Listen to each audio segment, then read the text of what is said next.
Bonjour, bonsoir, chers compatriotes. Merci encore de votre fidélité sur nos émissions qui passent chaque jour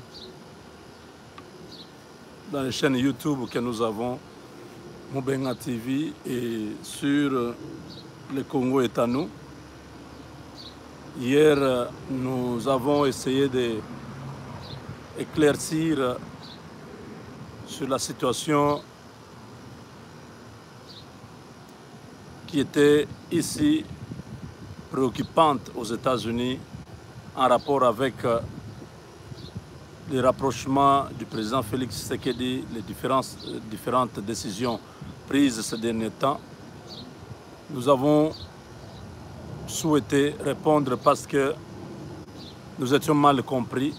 Les gens qui n'ont pas beaucoup d'informations sur ce qui se passe chez nous ont voulu nous diaboliser pour essayer de discréditer le travail que nous faisons pour la République. Le patriotisme, le nationalisme, c'est aussi aider son pays à ne pas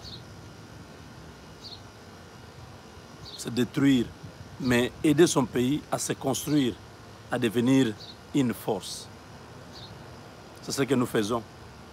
Nous avons voulu attirer l'attention du chef de l'État en ouvrant ses yeux, parce que à l'endroit où il est, il y a même des choses non dites.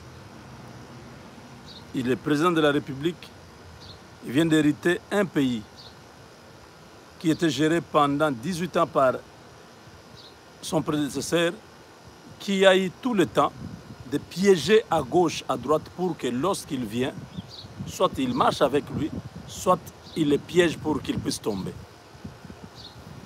Nous avons dit que les États-Unis, la haute finance,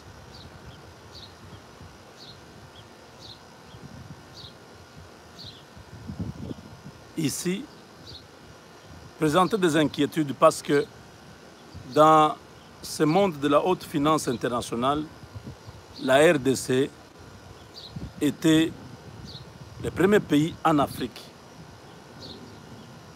Je ne dis pas était, est le premier pays en Afrique qui doit bénéficier du programme de développement, de l'investissement à travers ce qu'on appelle le fonds d'investissement pour le développement de l'Afrique. Il y a 60 milliards disponibles pour le développement de l'Afrique pour contrer l'avancée de la Chine et de la Russie. Et c'est en RDC,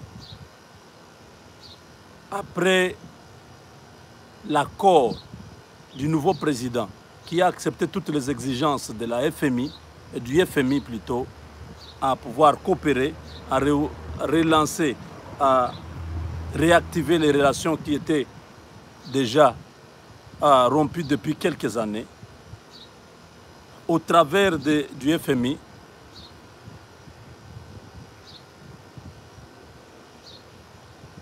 cette haute finance qui regorge beaucoup d'entreprises américaines qui sont cotées en bourse, des multinationales, des entreprises comme Google,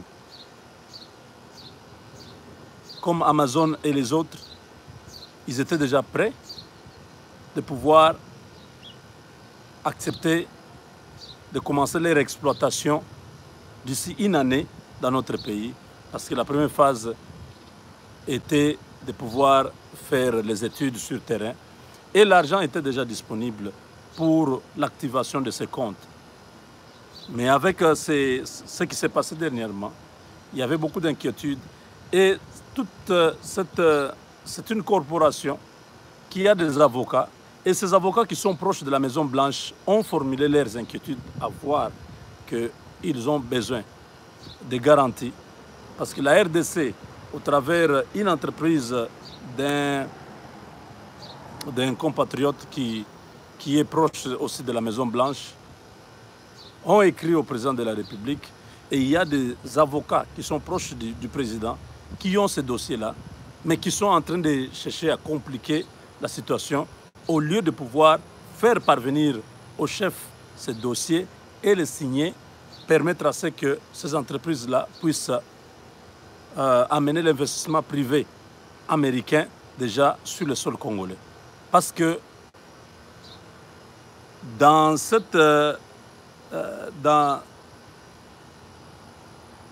partenariat, on demande au président de la République de donner des gages, des garanties pour que l'argent soit débloqué, déposé dans des comptes où la RDC peut avoir ça. Et la RDC peut avoir beaucoup d'argent au-delà de notre budget qui est d'abord qui est vraiment insignifiant. Cet argent pourra aider la RDC parce que même le pourcentage de remboursement est très faible. C'est, en d'autres termes, c'est l'argent qu'on veut donner à un partenaire pour lui permettre de se relever et ainsi permettre à ce que les pays puissent devenir économiquement stables. Donc, le président Félix, il y a un dossier. Donc, notre frère, l'avocat, qui est proche à vous, a ce dossier. Je sais qu'à ce niveau-là, nous ne pouvons pas citer son nom, mais il est en train de me suivre. Il sait que ce dossier-là est capital pour le Congo. Ne posez pas trop de conditions. Non, il faut que ces entreprises-là puissent être enregistrées ici en RDC et que ces entreprises-là, parce que le cadre n'est pas encore rassurant. Il y a le FMI qui doit procéder à l'audit des entreprises, donc à l'économie congolaise à travers la Banque centrale, les entreprises minières, ainsi de suite. Tout ça, c'est pour rassurer cet investissement que les conditions d'investissement sont respectées. N'oubliez pas que lorsque l'ancien régime a refusé de coopérer avec les FMI, les États-Unis, la situation était devenue opaque. Les FMI voulaient voir un peu clair sur la gestion financière de notre pays et Kabila ne voulait pas. La corruption avait atteint des proportions inquiétantes, ce qui a fait que les États-Unis puissent donner l'ordre à certaines de ces entreprises de pouvoir plier bagages et rentrer au pays. Vous vous rappelez de Freeport McMoran, cette entreprise qui était à Fungurume, de Tenke Fungurume, vous vous rappelez, qui avait fermé ses portes et qui a préféré vendre ses parts aux Chinois et aux autres Pakistanais qui étaient dans le deal avec Matata Pogno. Ils se sont retirés. Pourquoi ils se sont retirés? Parce que ça, c'est une grande entreprise minière au monde. Freeport, McMoran, ce n'est pas n'importe quelle entreprise. Quand vous les voyez quitter la RDC, c'est qu'il y avait quelque chose à s'inquiéter. Et tout était prévisible que Kabila perdait le pouvoir. Parce que j'ai parlé avec le sénateur John McCain qui est mort. Je lui ai dit, mais qu'est-ce qui s'est passé? Pourquoi vous avez retiré votre entreprise dans notre pays? Parce qu'il était aussi avec Kissinger et d'autres actionnaires. C'était des actionnaires dans cette entreprise-là. Quand ils se sont retirés, donc il y avait déjà un ça ne va pas. Parce que Kabila avait souhaité travailler avec des gens comme les Chinois, comme les Russes, qui ne respectent pas les règles financières, qui sont sous sanctions américaines et européennes. Et toutes ces personnes-là ont endurci la position de Kabila à pouvoir continuer à faire, à résister aux Américains. Donc, c'est ça la démarche que nous avons jusque-là entamé, c'était de pouvoir réveiller le chef de l'État parce que les Américains veulent que le chef de l'État réussisse. Le président Félix Tshisekedi a été jaugé dans tous les milieux ici américains. Ce sont les républicains qui sont au pouvoir.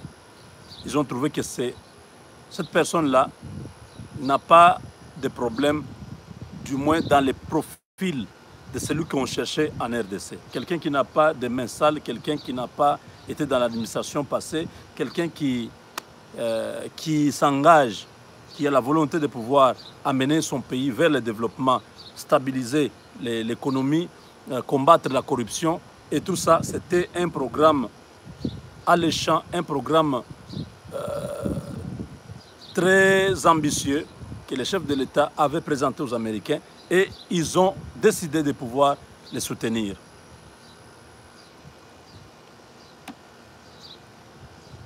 Quand cela s'est décidé ici, automatiquement, ils ont mis tous les services pour travailler dans le sens d'aider le président Félix Tshisekedi. Notamment, il y a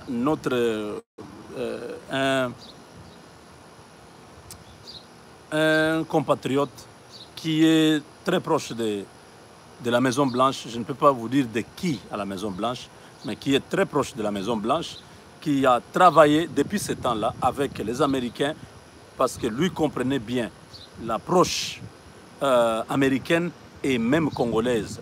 C'est lui qui, des fois, qui explique certaines choses. Quand vous avez vu ma réaction il y a quelques jours, c'était par rapport à lui qui a dit « Nous sommes en train de faire un grand travail pour aider les chefs à pouvoir réussir ce pari. Les Américains comptent beaucoup sur lui. Alors il n'a pas droit à l'erreur. Il y a des gens qui l'entourent, il y a des gens qui sont en train de lui dire des choses qui ne vont pas aider le Congo à réussir ses partenariats avec les Américains. Il n'y a que des gens comme nous qui sommes avec les Américains, qui connaissons aussi la philosophie congolaise, qui travaillons dans ce sens-là pour aider les Américains à comprendre l'approche de cette nouvelle, de ce nouveau régime. Alors, c'est à ce niveau-là que nous avons dit, nous devons aider les chefs. Beaucoup de dossiers, peut-être, il n'a pas tous les contours, mais ce sont des dossiers qui vont créer beaucoup de problèmes si le président n'a pas compris le langage américain. L'ambassadeur qui est à Kinshasa, son rôle n'est pas de venir dire au président ce qu'il doit faire. Lui est là pour dire au président, non, nous sommes avec toi, les États-Unis vont te soutenir. C'est un diplomate. Mais il y a des travaux qui se passent avec les services secrets qui font tout pour que l'ancien régime ne puisse plus avoir encore la même mise sur l'actuel leadership. Et les Américains tiennent à ce que le président Félix Tshisekedi soit fort, qu'il se montre fort, qu'il ne soit pas quelqu'un de trop pasteur, trop bon. Ils veulent qu'il puisse être un homme d'État, un homme qui respecte sa parole, qui est en train de veiller à ce que ce qu'il a dit soit exécuté, ce qu'il fait soit dans les normes de ce qu'il attend comme résultat par rapport à son engagement avec ses partenaires. Il faut que le président Félix Tshisekedi se montre fort vis-à-vis de l'ancien régime qui veut tenter tout pour le tout et récupérer le pouvoir en RDC. Donc c'est à ce niveau-là que nous avons dit non. Il y a certaines choses que le président doit savoir. Nous avons parlé hier de Rostek. Rostek, ce n'est pas n'importe qui. Rostek, c'est c'est l'État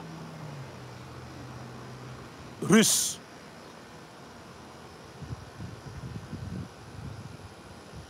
Parce que M. Sergueï Chevinov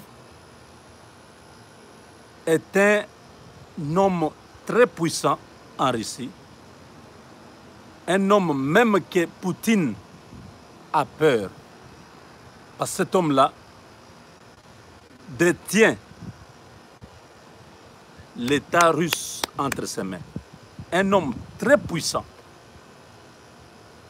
parce que tout ce qui est infrastructure en Russie,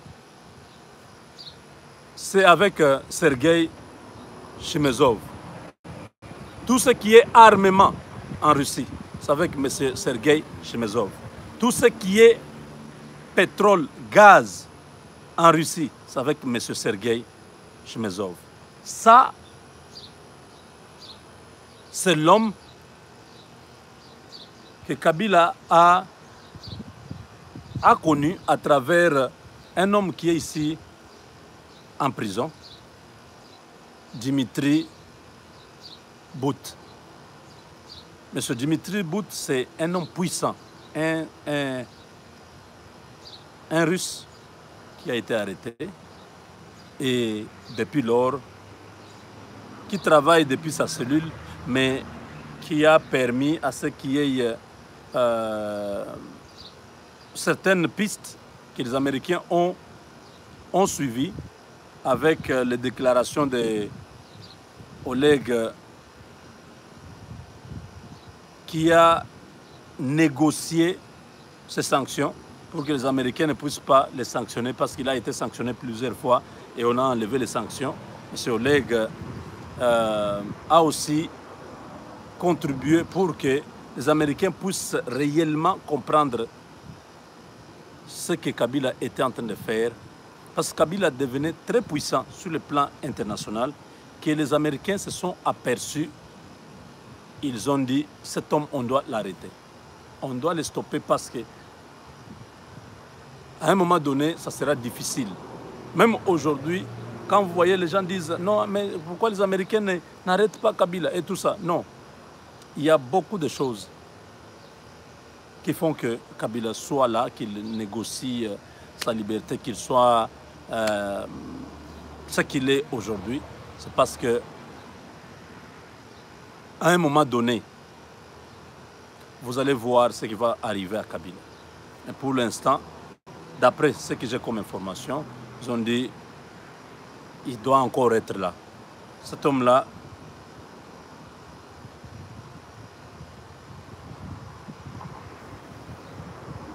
a beaucoup d'argent. Kabila a beaucoup d'argent. Il a investi dans beaucoup de banques chinoises, russes et dans d'autres paradis fiscaux qu'il faut aller progressivement avec lui parce que il y a un point de non-retour que les Américains sont en train d'attendre. À ce moment-là, tout sera réglé. Alors, hier, nous avons parlé de 2 personnes. Je vais revenir sur ces 2 personnes, leur implication dans la situation congolaise. Ce sont des multinationales. Vous avez Rostec, qui est une multinationale, et vous avez Rusal, qui est aussi une multinationale,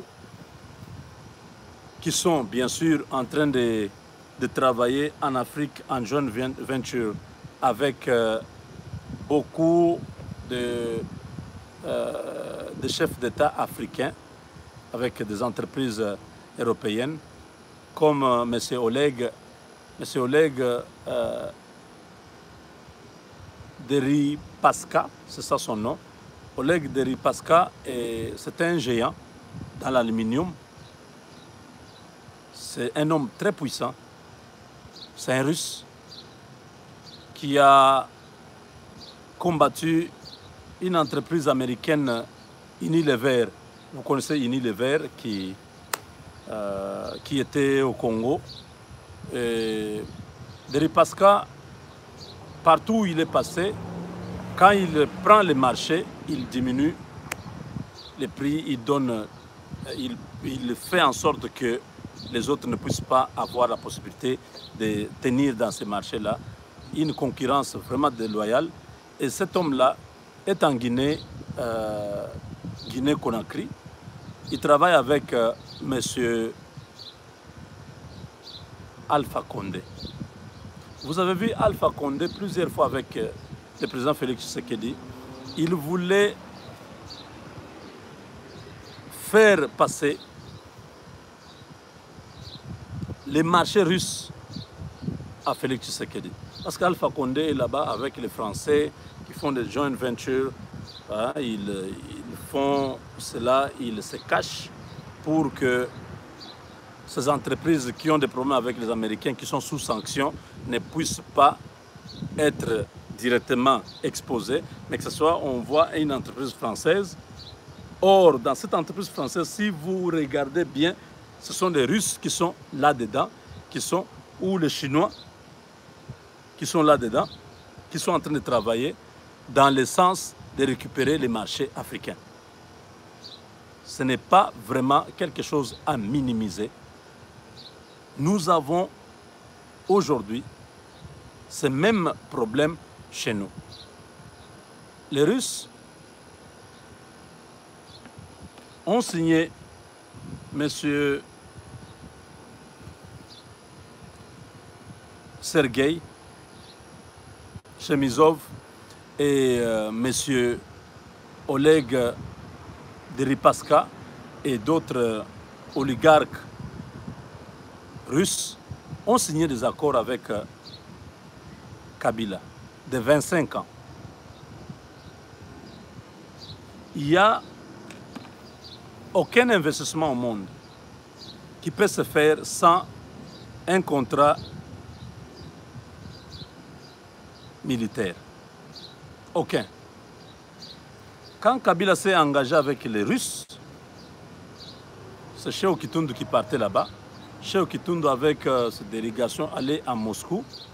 Entre-temps, le général Olenga et d'autres généraux allaient en Ukraine pour récupérer les armes. Parce que les armes, l'armement russe était déjà disponible en Ukraine pour que les Américains ne puissent pas comprendre ce qui se passe. Or, ils ne savaient pas que les services secrets américains étaient déjà sûrs.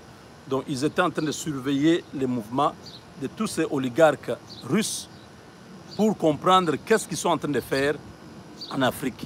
Ils sont en Afrique centrale, à travers la Centrafrique. Leur présence en Afrique a attiré l'attention. Ça fait déjà 3 ans. Ça a attiré l'attention des Américains. Ils ont commencé à suivre leur mouvement. Et Kabila a signé un contrat de 25 ans de livraison d'armes. En signant ce contrat, pour lui, c'était il sera là au pouvoir pendant quelques années encore. Et après, lui, il va préparer à ce que quelqu'un de sa famille politique puisse le remplacer pour que ce contrat puisse continuer.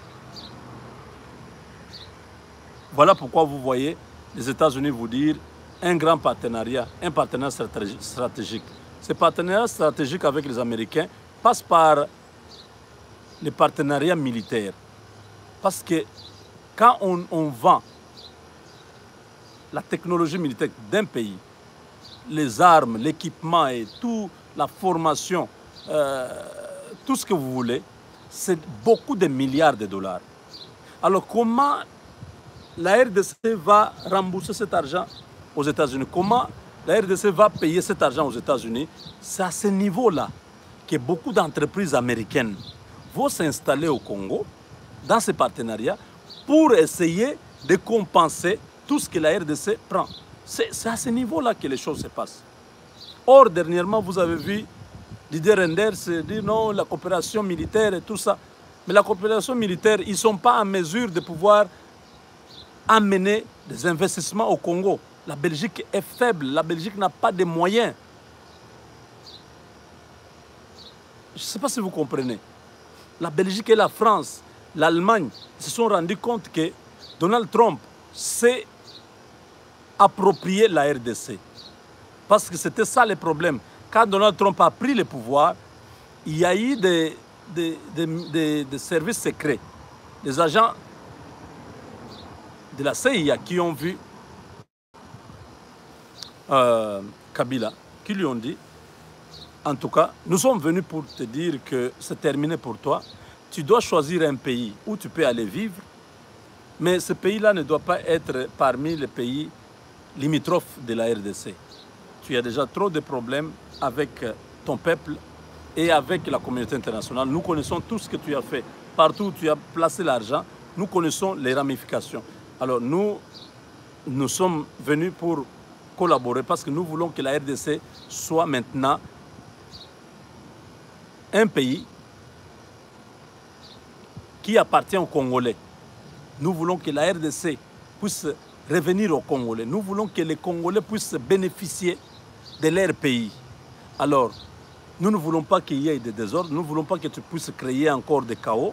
Nous voulons que tu partes de la RDC, que tu puisses aller vivre quelque part en paix.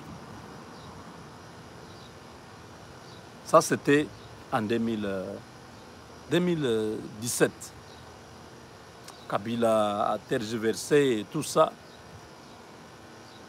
Pourquoi ils sont venus lui dire ça? Parce qu'aux États-Unis, l'administration américaine avait décidé que désormais, la RDC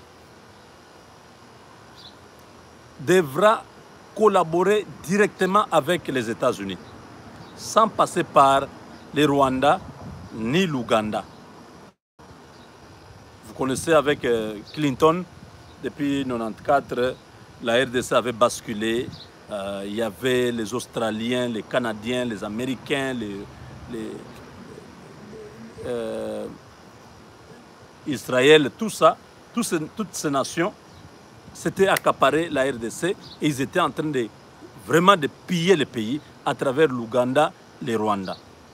Et Donald Trump a dit, désormais, le Rwanda a été enlevé de l'équation, l'Ouganda a été enlevé de l'équation. Nous allons traiter directement avec la RDC pour que la population congolaise puisse bénéficier de ces ressources. C'est comme ça qu'ils ont dit, Kabila, ce n'est pas l'homme qui doit travailler avec nous parce qu'il est corrompu. Ici aux États-Unis, si tu es corrompu, il y aura une commission au Congrès qui doit t'entendre et tu dois subir la rigueur de la loi. C'est pourquoi Freeport McMoran avait quitté Fungurume. Ils ont fermé leur exploitation des minéraux au Katanga pour aller dans le pétrole et d'autres activités. Parce que Kabila a commencé à instaurer la corruption dans cette société-là, une société américaine qui ne pouvait pas accepter les bribes, donc les pots de vin. Toutes ces histoires où il y avait des inspecteurs des finances, il y avait beaucoup de services qui venaient rôder tout autour de l'entreprise et ça créait un problème ici. Ils ont préféré se retirer.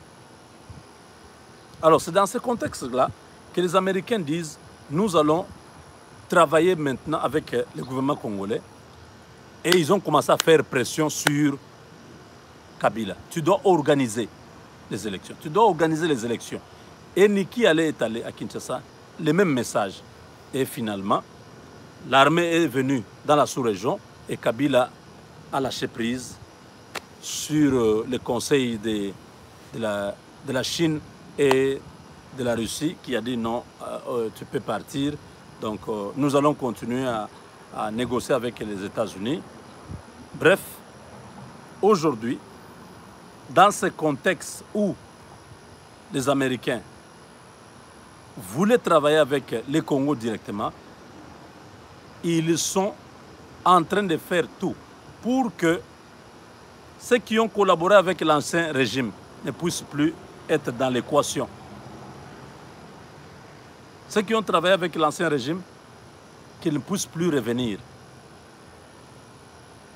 C'est ce qui fait que nous lançons des alertes en disant « Monsieur le Président, les Américains ne sont pas contents.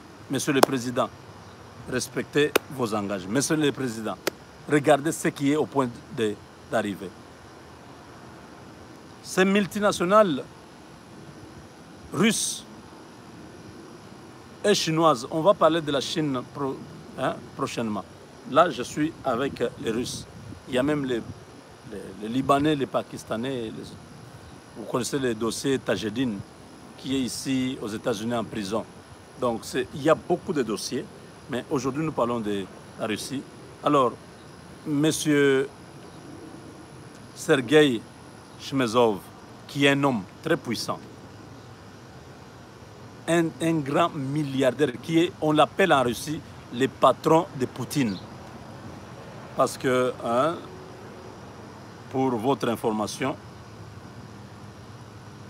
les gens vont spéculer, les gens ne vont pas croire, mais Poutine que vous connaissez n'est pas le vrai Poutine, parce que le vrai Poutine est déjà mort il y a 3 ans.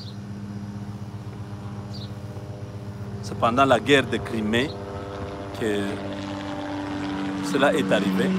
Le Poutine que vous voyez, c'est un sosie. C'est un sosie. Donc, ce sont des choses qui sont... Les services secrets américains, ils connaissent. Ce sont des choses... le monde ne peut pas accepter. Mais je vous le dis, le vrai Poutine est déjà mort il y a 3 ans. Vous pouvez accepter ou pas, c'est pas un problème. C'était juste un bonus que j'ai donné dans cette émission. Mais je voulais dire que M. Sergueï Chmezov est considéré en Russie comme le patron de ce Poutine que vous connaissez. L'homme, c'est Poutine. Attendez.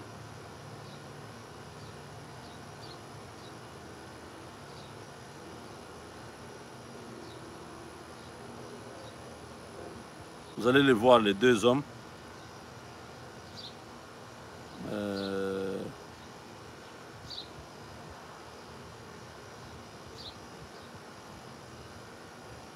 L'Internet prend un peu du temps. Voilà. Bref, attendez, ça va venir. Vous allez voir la personne en question. Ok.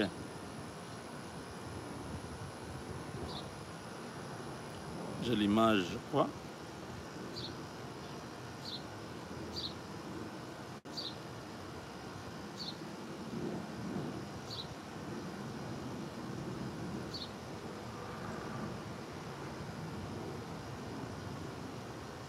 Sergueï en russe, hein? Donc en français c'est Serge, Sergueï Chmezov, c'est lui le CEO, le patron de Rostec, une entreprise qui fait peur aux Américains.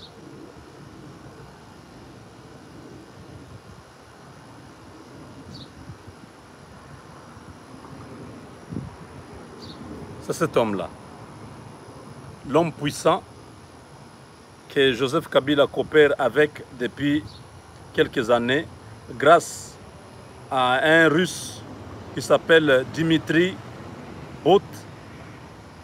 Dimitri Bout, qui est en prison ici aux États-Unis, a permis à Kabila à rencontrer cet homme, à travailler avec lui.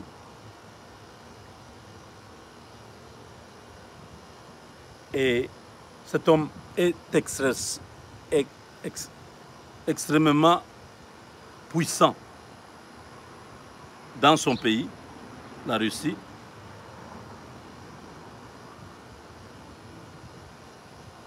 Et même dans le monde, parce qu'il a beaucoup de milliards de dollars. L'homme que vous voyez ici, attendez.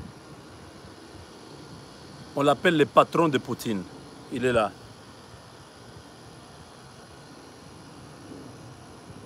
C'est lui qui fait tout.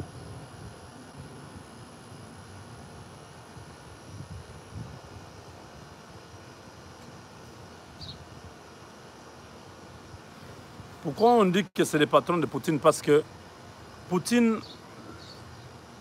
est président de la Russie, de la Fédération de Russie, mais il est actionnaire, il a des parts dans cette entreprise Rostec. Or, Rostec appartient à cet homme, c'est lui qui est actionnaire majoritaire. Voilà pourquoi on appelle cet homme le patron de Poutine. Alors, Sergueï Chmezov avait signé des accords indirectement avec Kabila pour 25 ans en RDC pour que la Russie puisse fournir des armes, hein, tout ça. Donc il a pensé que Kabila ferait 25 ans, mais les choses se sont compliquées. Hein. Il a beaucoup de ramifications avec Joseph Kabila. Il continue même. Ils ont travaillé avec Victor Bout. Je vous ai donné tous ces détails-là. Mais Victor Bout est en prison. Cet homme que vous venez de voir a envoyé M. Dominique de Villepin. Suivez-moi très bien. Rencontrer M. Félix Tshisekedi. Quand nous disons ça, c'est pour ouvrir les yeux du président Félix, qui croit que la France veut investir au Congo. Il y a des services que Dominique de Villepin veut proposer au Congo. Monsieur le Président, il n'y a rien que la France va fournir au Congo.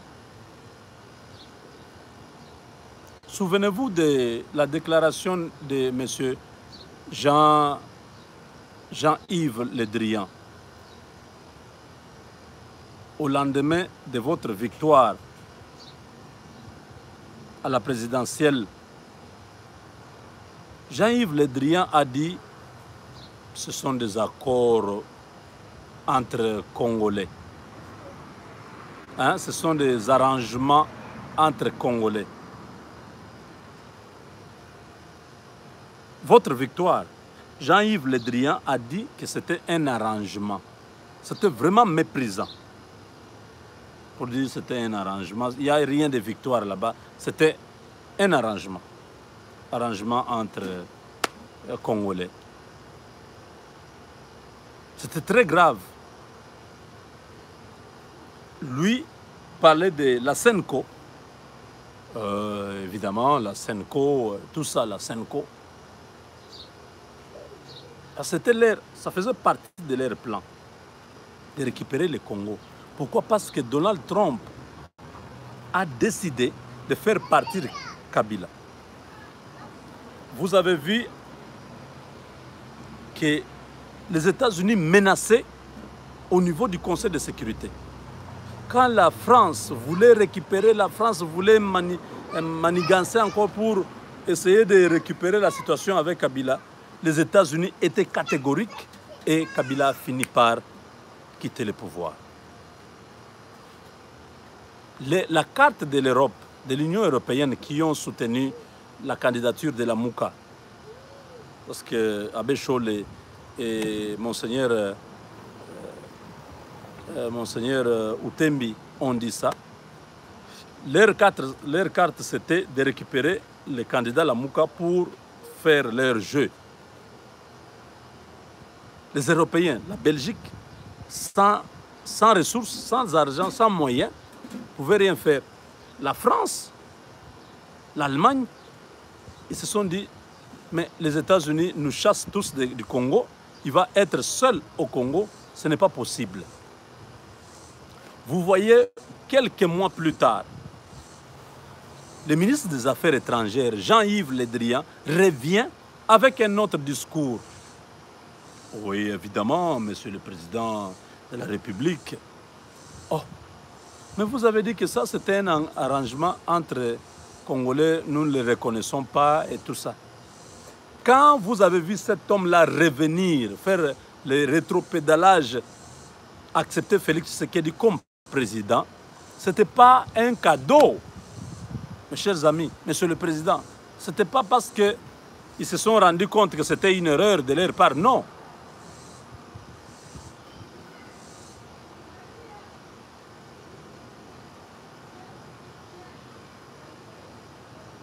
Ils ont reçu l'offre de cet homme.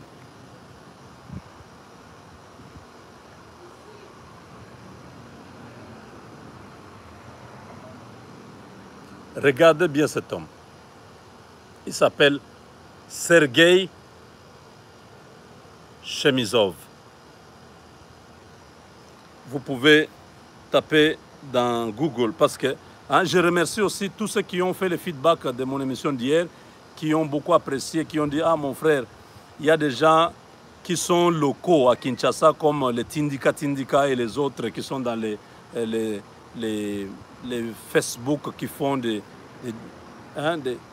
qui commentent sur l'actualité, qui ne vous comprenez pas. Ils ont sauté sur votre déclaration de 48 heures, ils vous ont dénigré, ils vous ont sali, ils vous ont humilié, ils ont dit des choses, mais ils ne savaient pas que quand vous parlez là, vous parliez seulement de manière voilée. Vous aviez beaucoup d'informations. J'ai dit non, ce n'est pas grave.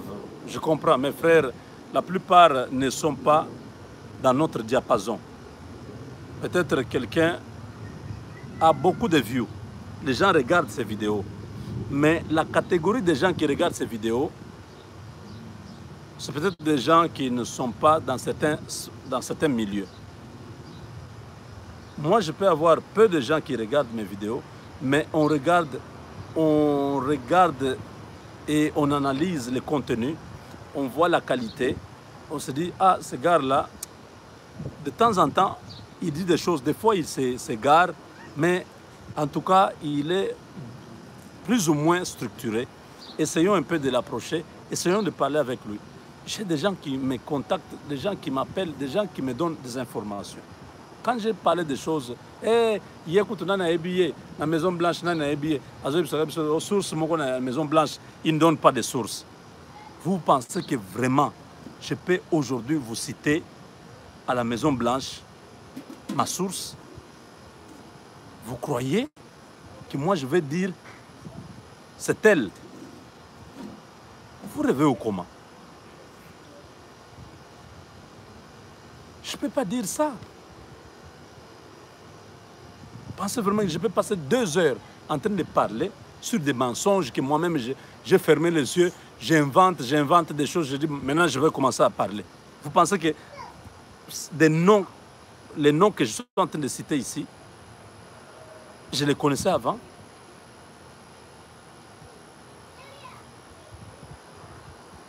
À Washington, j'ai rencontré des gens.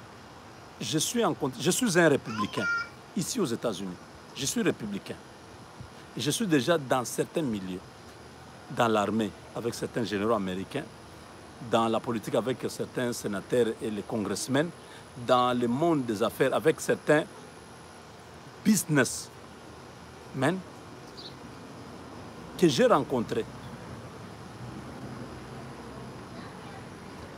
Je peux avoir une information à gauche, à droite. C'est pour notre pays. C'est pour aider notre président. Beaucoup de conseillers sont à Kinshasa. Ils ne connaissent pas ce qui se passe ici. La géopolitique, ils ne connaissent rien. Il y a une guerre économique entre la Chine et les États-Unis.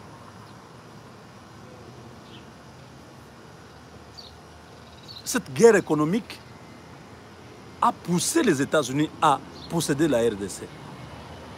Vous ne comprenez pas.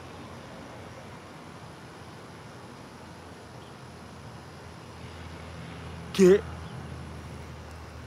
Obama était distrait. Obama n'avait pas compris que la Chine prenait de la sanction sur l'économie en contrôlant l'Afrique. Et quand les républicains ont pris le pouvoir, la première des choses, ils ont dit, nous devons récupérer l'Afrique. Nous devons couper le souffle à la Chine et la Russie, qui sont en train de vouloir contrôler ce continent-là. Parce que ce sont les deux puissances qui sont en train de travailler en conjonction, en collaboration. Les Russes sont en train d'aider les Chinois à devenir aussi puissants pour que ce soit un vrai allié contre le monde occidental. Et Donald Trump n'a pas hésité. Il a tout fait pour que Kabila quitte et qu'il les récupère. Vous voyez, hein?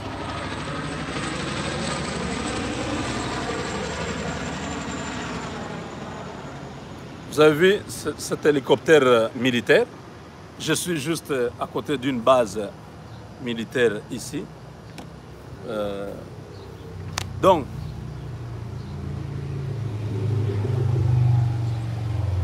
mes compatriotes à Kinshasa ont voulu, je comprends, quand quelque chose se passe chez nous, c'est souvent pour faire un peu le buzz. Mon frère, que je respecte beaucoup, qui fait un grand travail pour le pays, Tindika, il pouvait m'appeler pour dire, mon frère, mais qu'est-ce qui se passe? Souvent, on s'appelle avec certains qui font des émissions, on s'appelle. Et on se parle. Mon frère, sur tel domaine, je n'ai pas bien compris. Tu as dit ça, c'était quoi? Non, il a fait une émission où il était en train de vouloir montrer que j'étais rien, j'étais nul. Tout ce que j'étais en train de dire, c'était juste pour attirer l'attention du chef, et ainsi de suite. Il y a beaucoup de choses. Beaucoup de choses. Si vous êtes local, contentez-vous des choses locales. Monsieur Tindika, contentez-vous. Et les autres qui sont dans les Facebook, contentez-vous des choses que vous voyez qu'on publie à compte-gouttes sur Facebook, que vous voyez, que vous commentez. Mais si vous n'avez pas certaines informations sur le Congo, ne cherchez pas à commenter ça. Attendez le jour que vous aurez quelqu'un qui va vous appeler. Il vous explique des choses. Faites maintenant une émission par rapport à ce qu'on vous a expliqué. Mais n'attaquez pas quelqu'un comme Moubenga. Qu'est-ce que j'ai avec vous? Je n'ai aucun problème avec vous. Je n'ai aucun problème avec vous. Je travaille pour le Congo. Je suis en train d'aider le président qui est au Congo. Quand vous faites une vidéo où vous me dénigrez, vous gagnez quoi? Vous gagnez quoi? Ça me fait très mal. Vous démontrez votre connaissance, vous expliquez des choses qui n'avancent pas. Parce qu'aujourd'hui, Kabila est là où il est. Pourquoi? Parce qu'il a eu des gens qui étaient autour de lui, qui chantaient sa louange, qui disaient « Oumela, Oumela, Raïs, Oumela », qui ne lui disaient pas les dangers, que le pays est en train de sombrer. Il y a l'insécurité dans le pays. L'économie est par terre. Les gens ne vivent pas normalement. Monsieur le Président, tu dois faire quelque chose pour le Congo. Jamais on a dit à Kabila ça. Tout le monde les flattait. Oumela, Raïs, Oumela. Moi, je ne suis pas de cette catégorie-là. Tshisekedi, c'est un Congolais. Ce n'est pas un Dieu. Quand il faut lui dire la vérité, on lui dit. Ce n'est pas parce qu'il est président qu'on ne peut pas lui dire la vérité. Il est le président de qui? Des arbres ou bien des hommes? C'est notre président, nous. Monsieur le Président, ici, ça ne va pas. Les Américains le font tous les jours ici pour Trump. Il les critique même ouvertement dans les médias ici. C'est autant que Trump n'est pas président. Le fanatisme tue un pays. Vous êtes en train d'envoyer le président Félix Tshisekedi tout droit dans un mur avec votre fanatisme. Kabila a quel pouvoir pour qu'aujourd'hui Kabila soit encore omniprésent partout?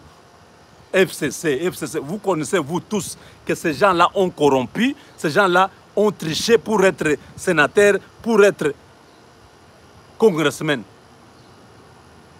Il a la légitimité où? Pour qu'il puisse être quelque chose dans ce pays-là. Au lieu que vous puissiez soutenir Félix Tshisekedi, qui a la majorité populaire, le soutenir afin qu'il puisse détruire cette histoire de FCC, non, vous encouragez tout.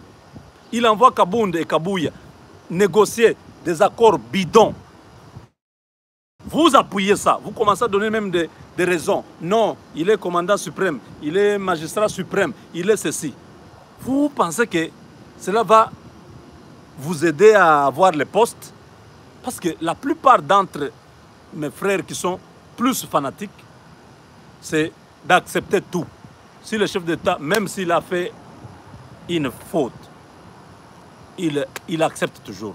Il commente. Ah, Mokonzi Mboka, Ozomona, Yazo Salaboy, Tshisekedi Béton. Non, ces histoires-là, nous sommes dans une république, nous sommes dans une démocratie et dont le chef a pouvoir attaquer les problèmes sérieux de la nation.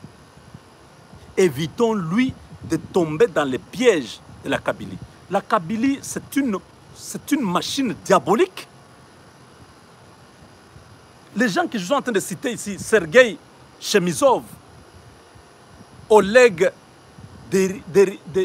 Deripaska, tous ces Américains, tous ces Russes, les Dimitri, Sabot et tout ça, mais ce sont des gens qui sont prêts à mettre ce pays-là en morceaux.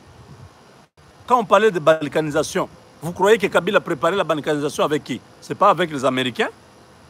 Loin de là. Je vais vous lire ce qu'on m'a envoyé pour que vous puissiez comprendre que les Russes ont travaillé avec Kabila depuis longtemps. Ici, vous avez la conversation du coordinateur russe Dmitri Ovchinikov. Dmitri Ovchinikov, l'homme à tout faire en Afrique de l'oligarchie financière russe. Mais ils sont nombreux en Afrique, mais agissant sous le travers des sociétés géantes mondiales, hein, de l'aluminium et tout ça, à l'instar de M. Oleg Deripaska et M. Sergueï Chemizov de Rostek. Donc Oleg a son entreprise, c'est Russal. Et leur filiale, c'est eux qui ont signé des contrats avec Joseph Kabila pour le Congo, une signature de 25 ans en livraison d'armes avec d'autres investissements. Mais au fait, qui avait promis à l'aider à déstabiliser et à balkaniser le Congo. Vous avez bien compris ça? Les Russes ont dit, nous allons te donner tous les matériels militaires. Les Américains ne veulent pas de toi, ce n'est pas un problème. Nous allons te donner tout. Même les missiles S-400 que ces gens ont promis à Kabila, c'était pour aller mettre sur la ceinture là du mont Mitumba, qui part du Katanga jusqu'à l'est du Congo, placer ces missiles-là et faire en sorte que cette partie-là soit coupée et qu'ils soient en mesure de pouvoir riposter en cas d'attaque, en cas de la guerre avec la RDC. Ce sont ces gens, vous voyez ce message? Ce sont ces gens qui avaient déjà préparé ça. Ce n'est pas les Américains. Je vous ai toujours dit que les Américains n'ont jamais voulu la balkanisation de la RDC. Ils ont combattu ça depuis longtemps. En 1960, le pays était déjà balkanisé. Janson Sendwe avait déjà sa part du nord Katanga jusqu'au Kivu là-bas. Tchombe avait l'autre Katanga. La province orientale, c'était avec les Gizenga ici, avec d'autres personnes. Les Kassai, c'était avec Kalonji, dans les bandes où il y avait les Moulélé là-bas. Donc les pays étaient en miettes. Ce sont les Américains qui ont arrêté cette histoire-là.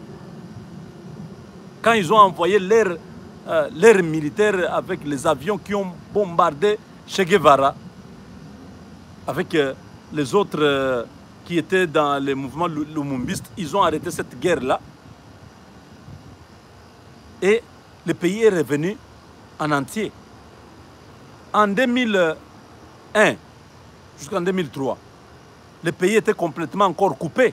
Jean-Pierre Bemba avait sa part, Roger Lumbala avait sa part, Mboussa Nyamwisi avait sa part, et Roubero avait sa part, et Kabila avait sa part. Le pays était complètement morcelé.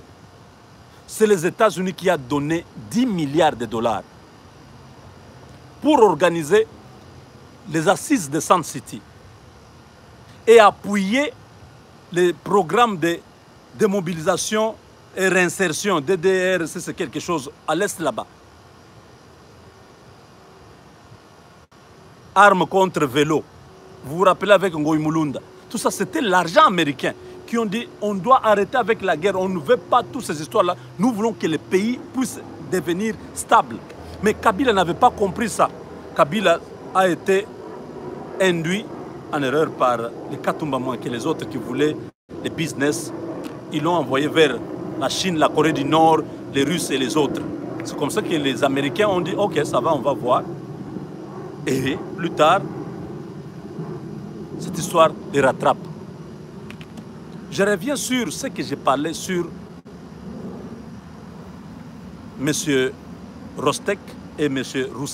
Roussal, les deux multinationales russes qui sont en train de travailler maintenant avec les Français.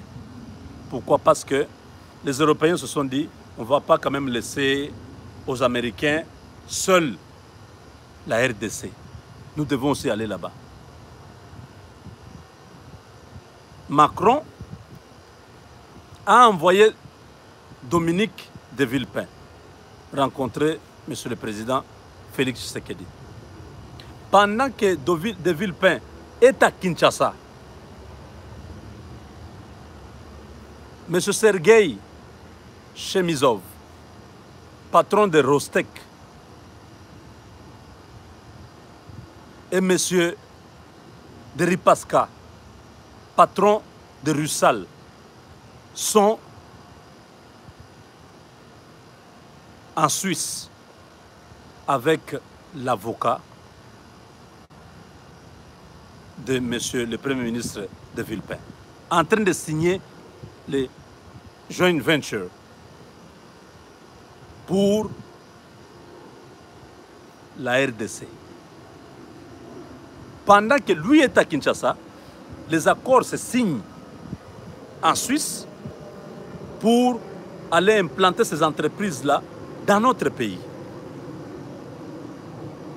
Je crois que M. le Président Félix Tshisekedi n'avait pas cette information. À travers cette émission, sachez que la France, la Belgique, l'Allemagne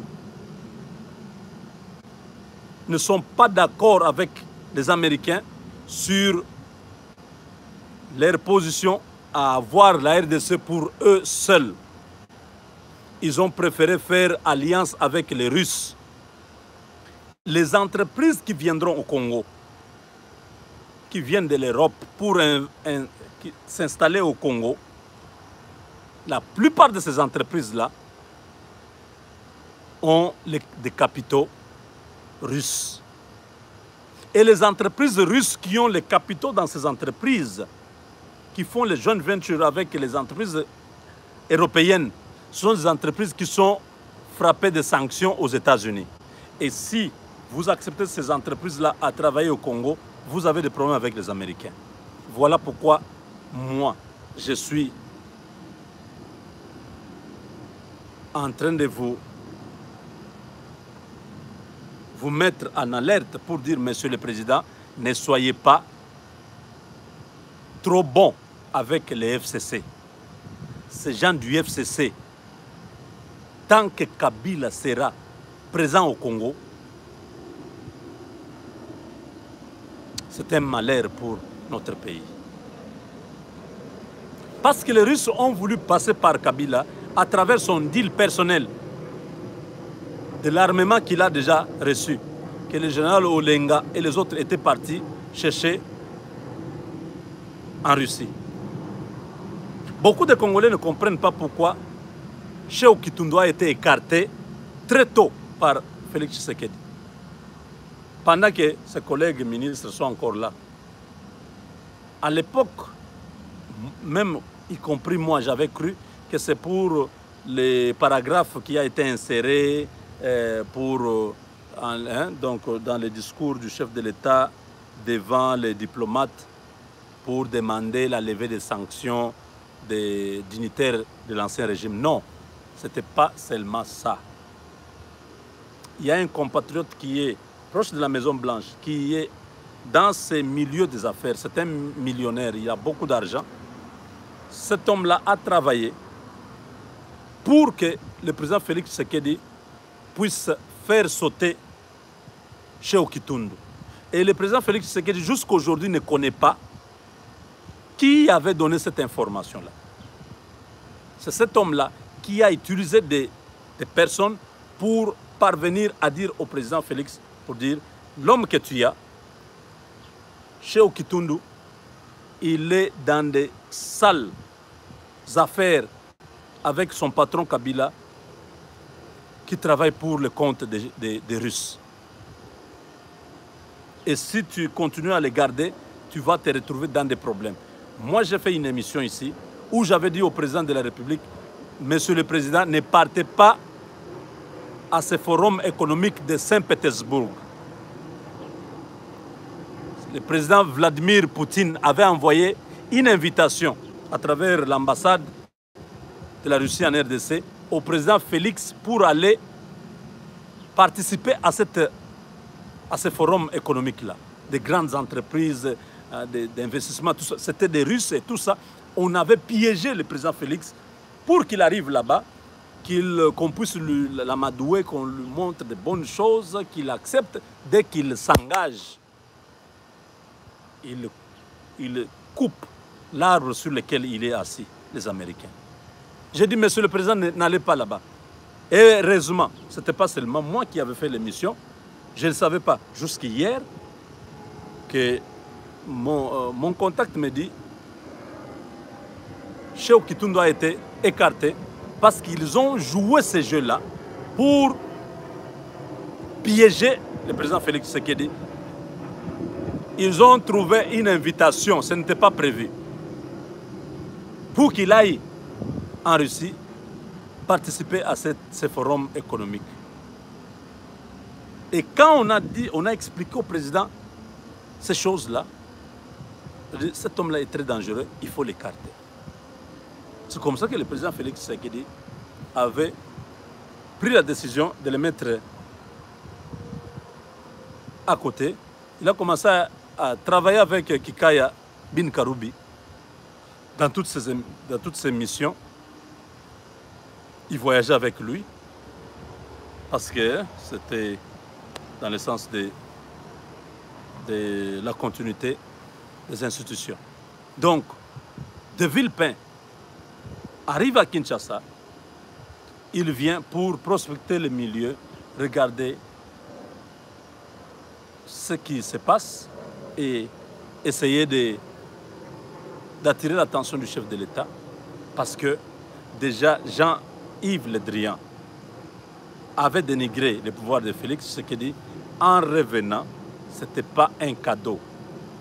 La France a veillé un nouveau marché pour dire nous allons travailler avec vous, mais aidez-nous à aller au Congo parce que vous devez blanchir notre argent. Si nous nous présentons là-bas, les Américains ne vont pas accepter. Mais si c'est vous, les Français, qui allez là-bas, non, nous allons investir dans les mines, dans, je ne sais pas, dans ceci, dans cela. Or, dedans, les actionnaires majoritaires, ce sont les Russes. Vous voyez ce que ça va faire. Et les services secrets américains sont très, très, très informés de tous les accords que M. Dominique de Villepin a signé à travers son avocat, M. Lopez. Lopez a signé ces contrats et ils attendent l'année prochaine pour aller au Congo et commencer l'exploitation. Ce sont des joint ventures Ce sont des entreprises qui s'associent. Et cette association-là, vous ne savez pas réellement la face de tous ceux qui sont dedans. C'est à ce niveau-là que nous disons que l'ANER, notre service de renseignement congolais, doit avoir une cellule financière pour investiguer sur l'origine de chaque entreprise, les capitaux que chaque entreprise amène dans notre pays, que ces capitaux-là ne soient pas des capitaux qui procèdent de la corruption, de la drogue, du terrorisme, ainsi de suite. Parce qu'il y a des services américains, le département du Trésor américain, les services de renseignement financier européens, qui travaillent en conjonction pour mettre hors d'état de nuire tous ces milliardaires chinois et russes qui veulent perturber l'équilibre et la circulation financière mondiale. Donc, le président Félix Tshisekedi doit être averti sur le manigance des entreprises européennes qui, soi-disant, viennent pour investir au Congo, mais pourtant ont été à 70-80% financés par les oligarques russes qui veulent récupérer le Congo ensemble avec les Chinois pour faire échec aux États-Unis.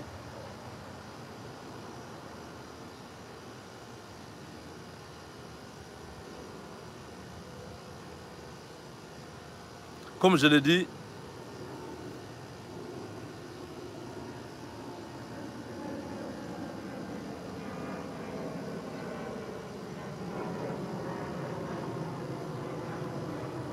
comme je l'ai souligné tout tantôt, nous sommes dans les bons. Le président Félix Tshisekedi doit faire attention à tous ces fanatiques qui parlent toujours en bien de lui. C'est un homme, il ne peut pas être parfait. Il y a des actes qui sont incohérents, des actions incohérentes. Il y a des décisions qui ne sont pas bonnes pour la population. Le peuple ne veut pas que le président Félix continue dans l'accord avec les FCC. Le peuple veut que le président Félix se montre fort. C'est la même conception qui est ici à l'extérieur. Parce que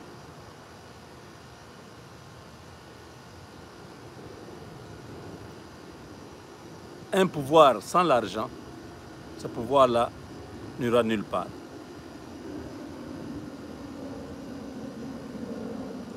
Les Américains ont déjà décidé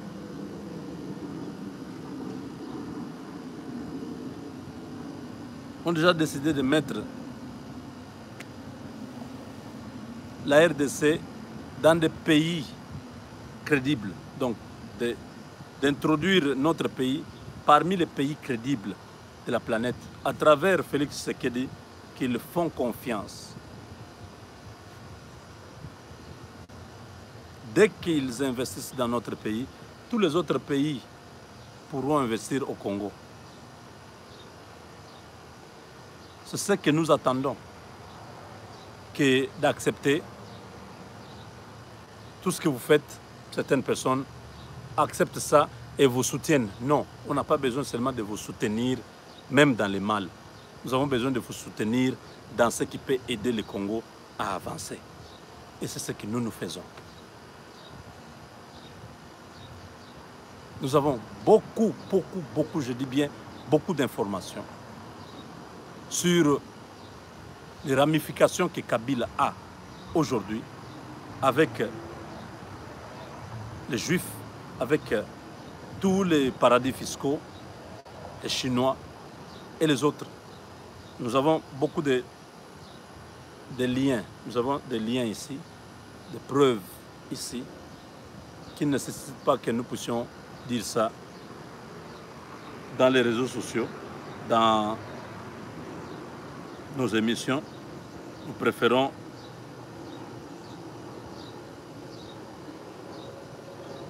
en parler, peut-être, si nous avons l'occasion de vous parler, Monsieur le Président, nous pouvons vous donner tous ces détails. C'est très important quand vous gérez un pays, que vous puissiez connaître toutes ces choses. Ceux qui connaissent ces choses, ce sont les kabylistes, mais ils ne peuvent pas le faire. Ils ne le feront pas. Parce que ce que je suis en train de dire ici est en train de mettre KO les FCC. Leur jeu à pouvoir récupérer toutes les institutions du pays, ce n'est pas un hasard. Némi Moulani l'a dit, que nous sommes en train de construire progressivement jusqu'à atteindre les sommets. Parce qu'ils ont donné une promesse à ces gens pour dire bientôt nous allons récupérer le pouvoir. Donc ne vous montrez pas trop bon parce que c'est vous qui voulez respecter la Constitution. Non. Prenez des mesures impopulaires. Ces gens-là doivent être complètement radiés au vu de ce qu'ils sont en train de faire ici. Si toutes ces entreprises entrent dans notre pays, c'est la mort.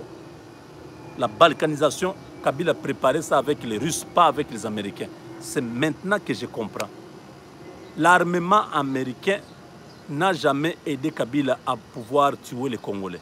C'est l'armement russe qui était à l'est du Congo, qui était au Kasaï, qui était dans le Bas-Congo, qui tuait les Congolais. Kabila achetait ces armes. Nous étions sous embargo. Vous ne pouvez pas dire que les Américains veulent balkaniser. Non, ce n'est même pas les Européens. Kabila a préparé la balkanisation. Je vous ai lu ici que ces gens-là, quand ils ont signé un contrat de 25 ans, ils ont promis à Kabila qu'ils vont l'aider à pouvoir balkaniser les Congo et à prendre une partie. Vous avez vu les ministres des Affaires étrangères russes, ils étaient au Rwanda. Les Rwandais, ils font semblant d'être avec les Occidentaux. Non, les Rwandais travaillent aussi avec les Russes et les Chinois. C'est dans ce cadre-là que nous sommes en train de dénoncer ça pour dire au président, Monsieur le Président, Monsieur Dominique de Villepin, qui est venu à Kinshasa, n'est pas venu pour la France. Il est venu pour préparer le terrain et avoir des licences congolaises, mais utiliser l'argent russe chez nous.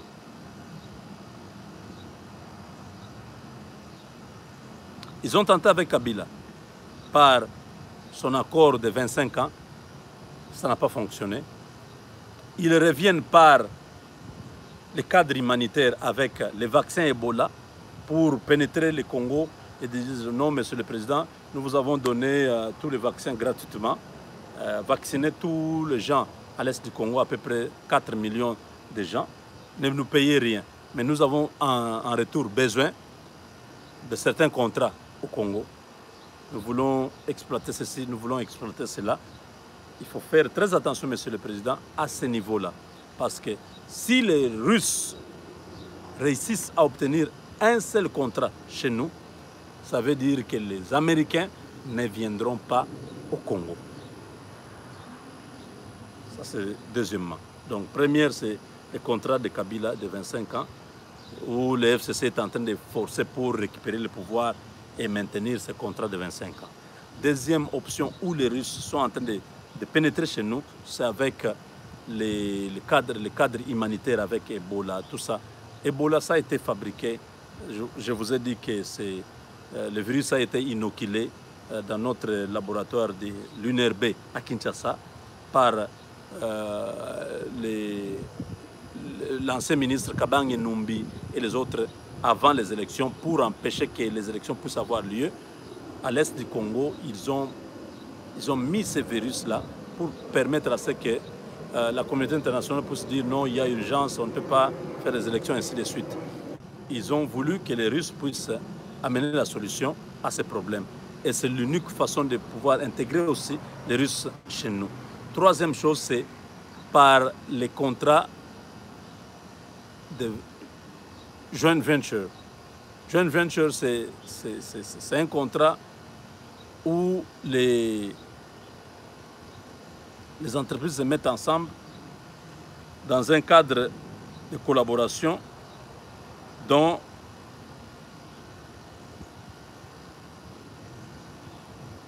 le terme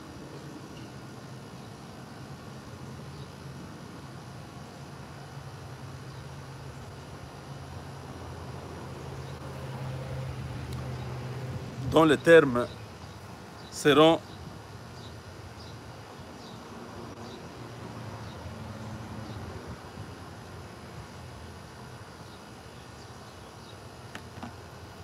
dont les termes permettront à chaque entité de garder sa personnalité juridique.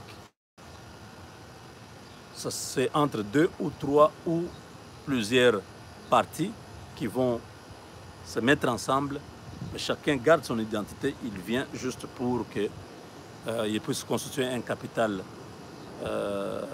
social pour investir dans un domaine donné.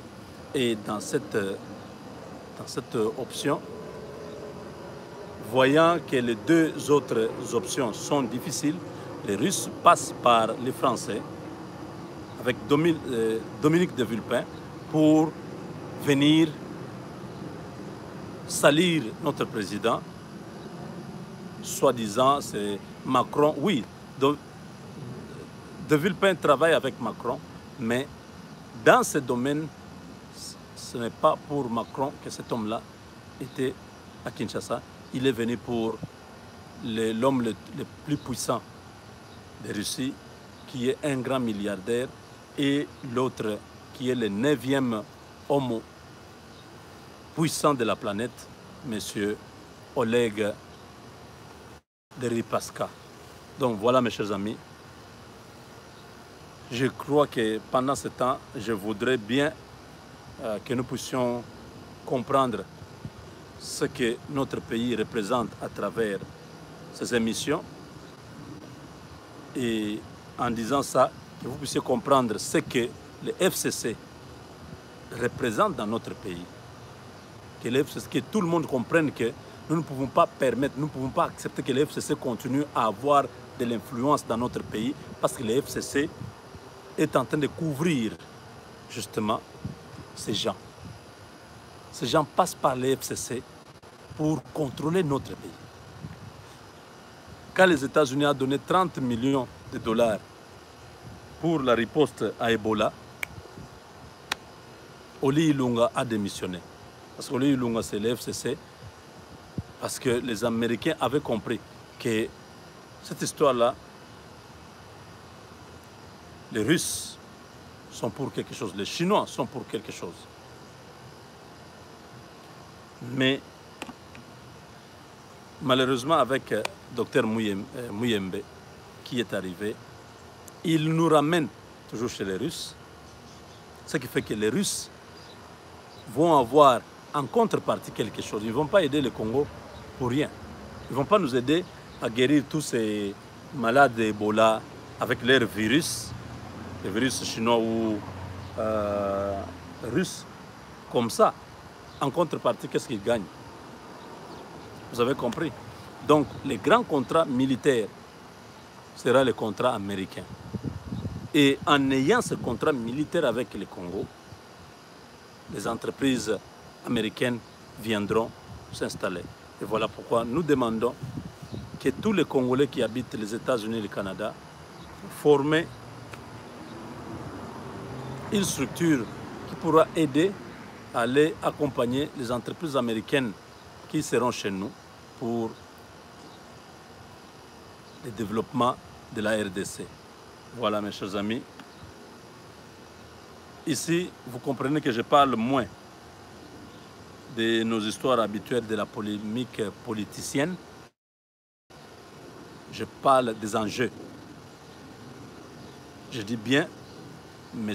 Oleg, c'est le numéro 1 de l'aluminium dans le monde. Et c'est cet homme-là que Kabila fonctionne avec depuis des années.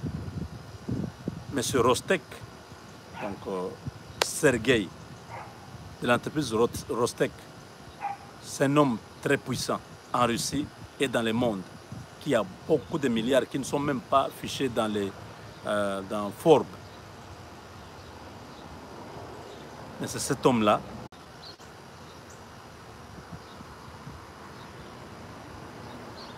Donc voilà, on s'arrête par là.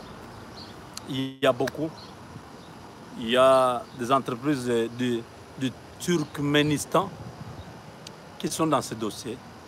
Il y a des entreprises pakistanaises qui sont ici.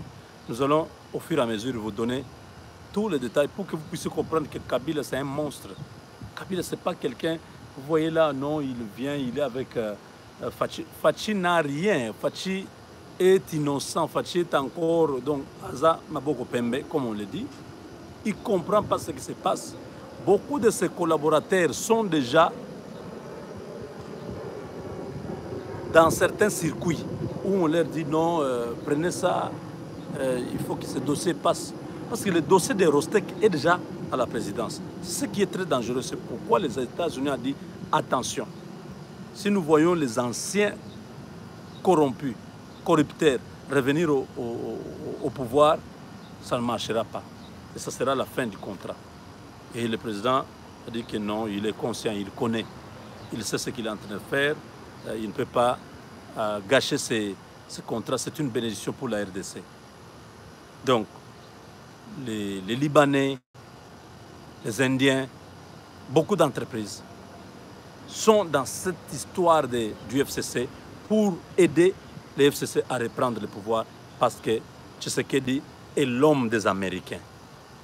Alors, Tshisekedi ne peut pas être l'homme des Américains en même temps en train de prendre des décisions contre les Américains. Je crois que je vous avais dit que le chef de l'État avait élagué toutes ces inquiétudes. Il a dit non, nos partenaires peuvent être rassurés. Nous allons faire notre part. Nous allons respecter notre part. Vous verrez dans les gouvernements, il n'y aura pas tous ces gens-là. Et même certains ministères qui sont de l'autre côté, mais nous gardons encore les leviers du contrôle. Il y a ceci.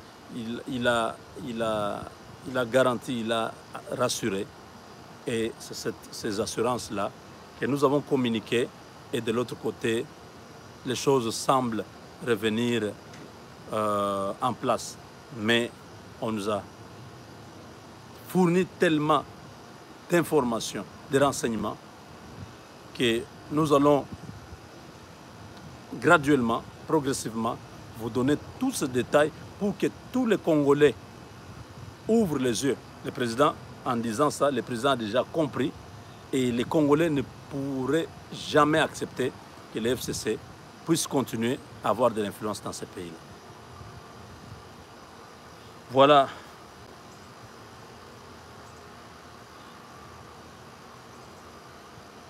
J'ai des histoires ici, si je vous lis ça, vous aurez les oreilles étourdies.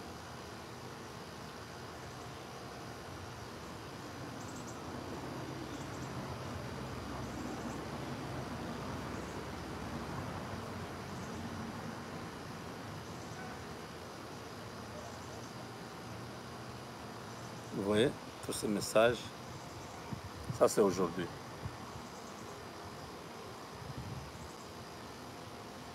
On parlait de l'ancien régime, n'est-ce pas? Vous voyez?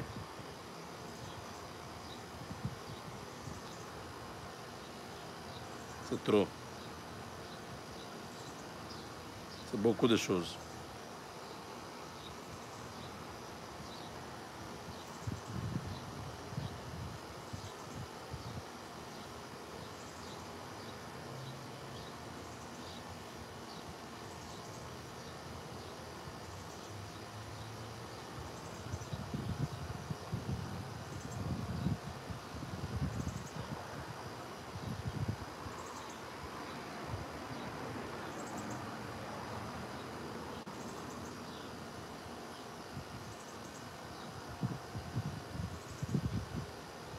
terrible. En tout cas, il y a beaucoup de choses, je ne saurais pas détailler ça aujourd'hui, ça va me prendre beaucoup de temps.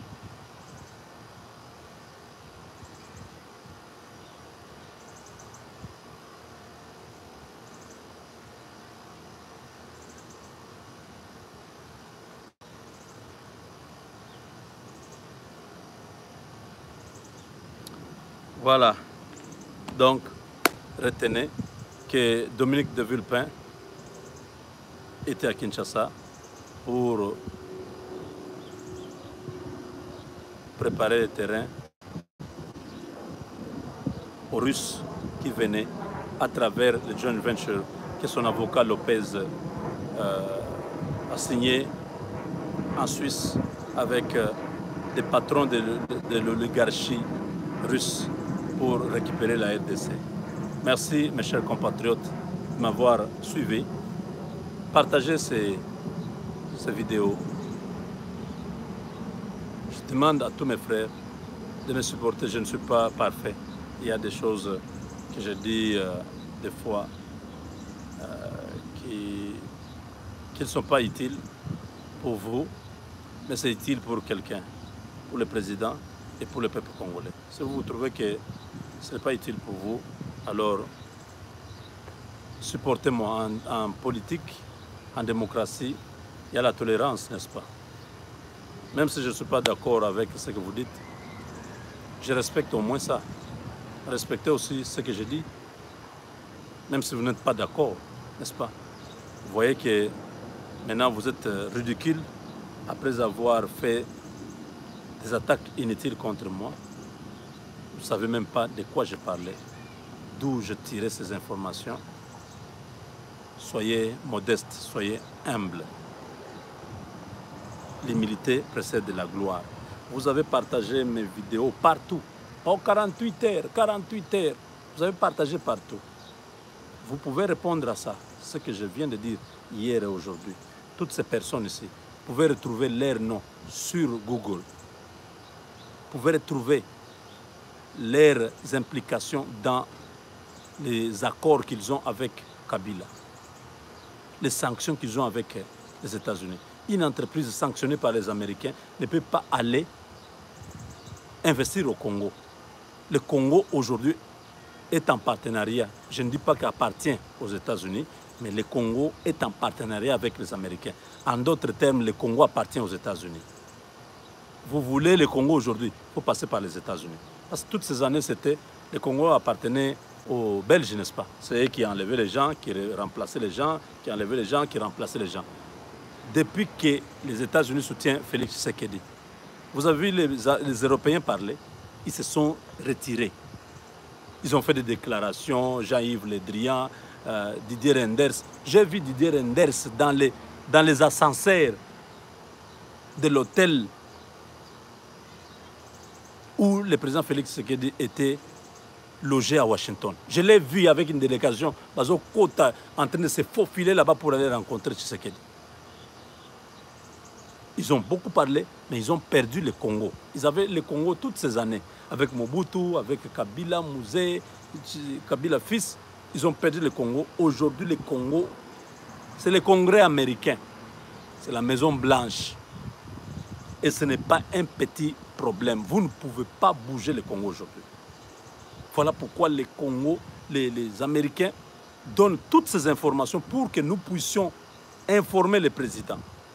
Parce que l'ambassadeur américain Mike Hammer, qui est à Kinshasa, ne peut pas le faire. Il peut pas, ce n'est pas son rôle. Mike Hammer est dans le formel. Lorsque le contrat devient officiel, les entreprises américaines s'installent au Congo. En ce moment-là, vous verrez l'ambassadeur parce qu'il représente son pays. C'est lui qui viendra signer, c'est lui qui...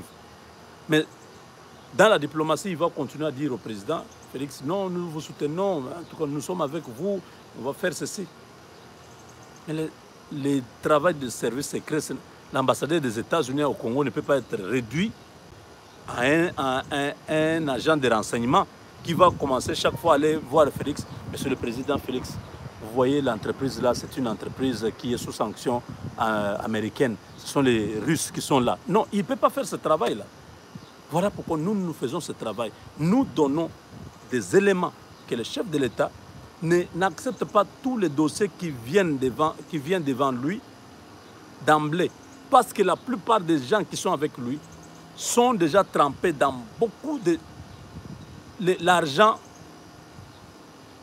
des riches russes et chinois circule à Kinshasa et circule à la présidence. Ce qui fait qu'il va prendre certaines décisions.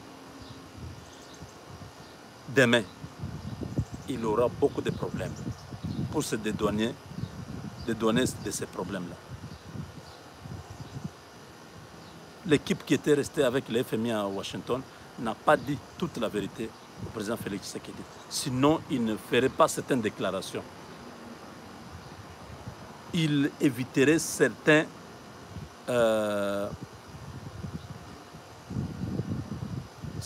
incidents diplomatiques. En parlant ces choses, je ne dis pas que j'ai le monopole et je suis le seul qui connaît ça. Peut-être quelqu'un d'autre peut avoir une autre source. Il a aussi des informations de ce genre. S'il peut donner ça, c'est pour le bien du Congo. Le mal, c'est que si vous connaissez et vous gardez, ça, vous n'aidez pas votre pays. Peut-être vous êtes de l'opposition, de la Mouka et tout ça. Hein? Peut-être vous êtes de la Mouka ou de l'opposition ou la résistance. Vous dites, bon, je connais ça, je ne dis pas, j'aimerais que Tshisekedi tombe. Vous gardez ces informations. Si je lui donne, il va se réveiller, il va jamais quitter le pouvoir. Moi, je préfère garder ces informations comme ça, que le mal lui arrive, qu'il tombe. Non. Si tu fais ça, tu n'aimes pas ton pays et tu ne seras jamais à la place de Tshisekedi. Parce que lui est déjà président. Aidons-le. C'est son temps. C'est Dieu qui a permis qu'il soit là. Aidons-le. Et ceux qui sont en train de travailler pour lui, qu'ils soient conscients de ce qu'ils ont comme responsabilité, qu'ils évitent